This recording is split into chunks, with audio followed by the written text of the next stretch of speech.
এই মুহূর্তে যে সবথেকে গুরুত্বপূর্ণ খবরের দিকে নজর রাখবো, অশোকনগরে প্রথমবারের মতো এসি লোকাল ট্রেনের দাবিতেই গণস্বাক্ষর এবং ডেপুটেশন। অশোকনগরে আগে কখনো এমন উদ্যোগ দেখা যায়নি, আজই প্রথম নিত্যযাত্রী এবং স্থানীয় বাসিন্দারা একত্রিত হয়ে এসি লোকাল ট্রেনের দাবিতেই সরব হলেন। সন্ধ্যা থেকে স্টেশন চত্বরে ভিড় জমতে থাকে, হাতে কলম মনে ক্ষোভ, যাত্রীরা স্বাক্ষর দিয়ে জানান দিলেন অশোকনগর আর বঞ্চিত হবে না। স্টেশন মাস্টারের উপস্থিতিতে আনুষ্ঠানিকভাবে ডেপুটেশন জমা দেওয়া হয়। যাত্রীরা স্পষ্ট ভাষায় বলেন, আশেপাশে স্টেশনে ট্রেন থামলেও অশোকনগর উপেক্ষিত। দাবি রয়েছে যে আমাদের এই অশোকনগরে দাঁড়ানো উচিত। আমিও মনে করি এটা সত্যি দাঁড়ানো উচিত, কারণ হাবড়া আর অশোকনগর দুটোই খুব গুরুত্বপূর্ণ স্টেশন সবার জন্য, যারা আমরা রোজকার নিত্য প্যাসেঞ্জার রয়েছি।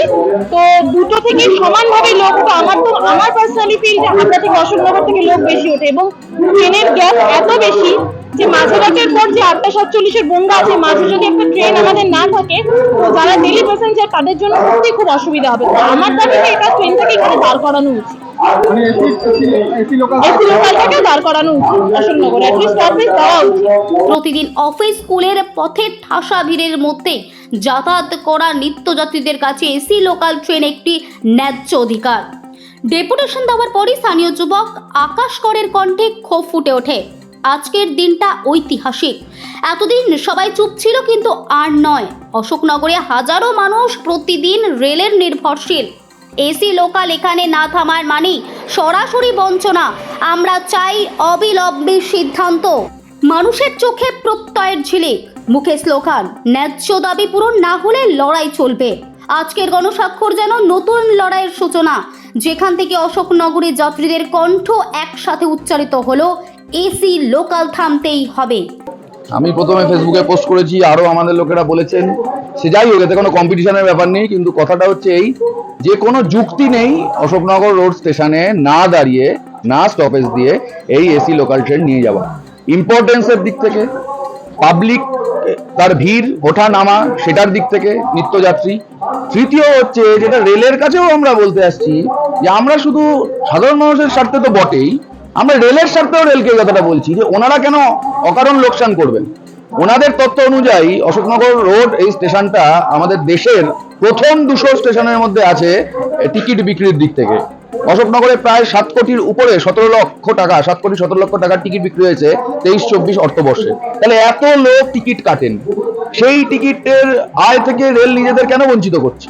অশোকনগর মানে তো শুধু অশোকনগর না, অশোকনগর মানে হাবড়ার বাণীপুর, অশোকনগর মানে এদিকে বিস্তীর্ণ অশোকনগর বিধানসভা, শুধু পৌরসভা নয়। এর আগেও বহু ট্রেন এরকম চালানোর পরিকল্পনা হয়েছিল গ্যালপ করে, কিন্তু কোনো ট্রেনই বারাসাত থেকে বনগাঁ মাঝে গ্যালপ করে কিন্তু চালানো যায়নি। মানে কোনো প্রতিবাদের বিক্ষোভের জন্য, রেল বুঝেছে যে গ্যালপ করলে হবে না।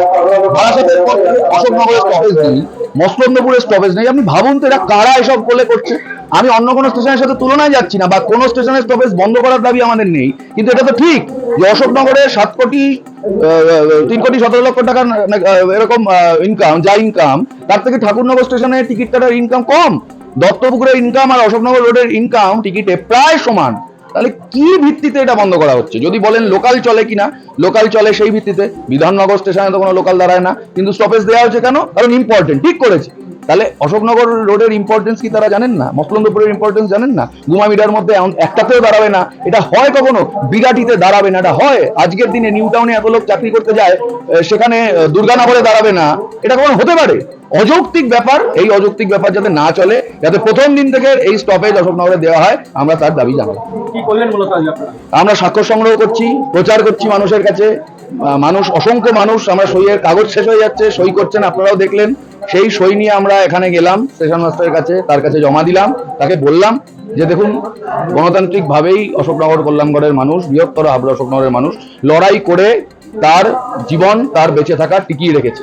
এই অশোকনগর রোড স্টেশন এটাও অনেক লড়াই করে তৈরি করতে হয়েছিল আমাদের পূর্বসূরীদের, তাদের ঐতিহ্য মেনে। তাই সেই ইতিহাসকে মাথায় রেখে আজকের প্রজন্ম অশোকনগর কল্যাণগড়ে তারাও লড়াইয়ের ময়দান থেকেই জানে, এই দাবি ছিনিয়ে আনতে জানে। যদি ভালোভাবে হয়ে গেল তো ভালোভাবে হলো, নাহলে লড়াই আন্দোলন আরো বড় হবে। হ্যাঁ, আমরা শুনেছি যে এরকম এসি ট্রেনটা চালু হচ্ছে এবং অশোকনগরে দাঁড়াবে না। এবং সাথে সাথে এটাও জানলাম যে এরকম অনেক স্টেশনে দাঁড়াবে না। এই ডিসিশনটা কে নিল এবং কোন কোন স্টেশনে দাঁড়াবে সেই ডিসিশনটা কি ভিত্তিতে নেওয়া হলো এটাও আমাদের মানে আমরা সাধারণ জনগণ জানতে চাই।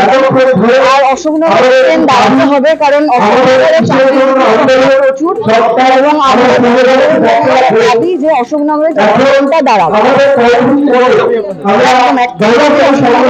দাঁড়াতেই হবে, নাহলে মানে আমাদের মতো যারা মানে আমরা যাতায়াত করি আমাদের একমাত্র যাতায়াতের ব্যবস্থা হচ্ছে ট্রেনই। তো আমরা দাবি রাখছি যে অশোকনগর দাঁড়ায়, একদম একদম এই অশোকনগরে দাঁড়ায়। আমি সই করলাম কারণ অনেকেরই প্রয়োজন হয়, বাচ্চা নিয়ে ট্রাভেল করেন বা অসুস্থ মানুষ ট্রাভেল করেন বা যাদের এসিতে থাকা অভ্যেস তাদের অনেক সময় সমস্যা হয়। যদি এটা হয় তাহলে আমার মনে হয় ভালোই হয়। অনেক সময় আমরাও ডক্টর ফক্টর দেখাতে যাই, শরীর ভালো থাকে না, তো ভিড়ের মধ্যে গরমের মধ্যে যদি এসিতে ট্রাভেল করতে পারি তাহলে পরে সেটা আমার মনে হয় ভালো। দেখুন প্রতিবাদ কিনা সেটা বুঝি না, কিন্তু একটা শরীরের জন্য যদি ট্রেনটা অশোকনগরের ওপর দিয়ে যায় বা দাঁড়ায় আমরা ট্রাভেল করতে পারি তাহলে সেটা খুবই ভালো হয়।